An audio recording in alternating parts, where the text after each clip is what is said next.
پاکستان نے ایران کے راستے وسطی ایشیائی ممالک کے ساتھ تجارت کے حوالے سے تاریخی فیصلہ کیا۔ ایران کے راستے برآمدات کے لیے بینک گارنٹی اور لیٹر آف کریڈٹ کی شرط عارضی طور پر ختم کر دی گئی۔ وزارت تجارت کے اعلامیہ کے مطابق ایران اور وسطی ایشیائی ریاستوں کے لیے برآمدات پر فائنینشل انسٹرومنٹ سے عارضی طور پر استثناء دیا گیا۔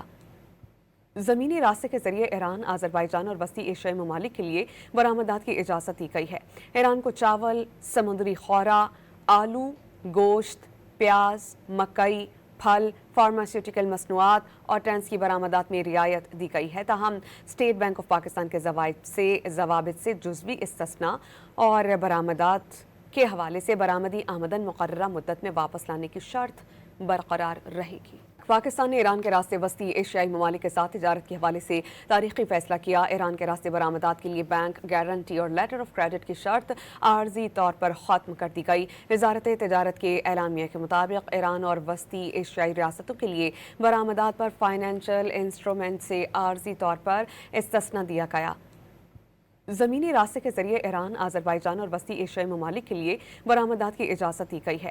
ایران کو چاول، سمندری خورا، آلو، گوشت، پیاز، مکئی، پھل، فارماسیوٹیکل مصنوعات اور ٹینس کی برآمدات میں رعایت دی گئی ہے، تاہم اسٹیٹ بینک آف پاکستان کے ضوابط سے جزوی استثناء اور برآمدات کے حوالے سے برآمدی آمدن مقررہ مدت میں واپس لانے کی شرط برقرار رہے گی۔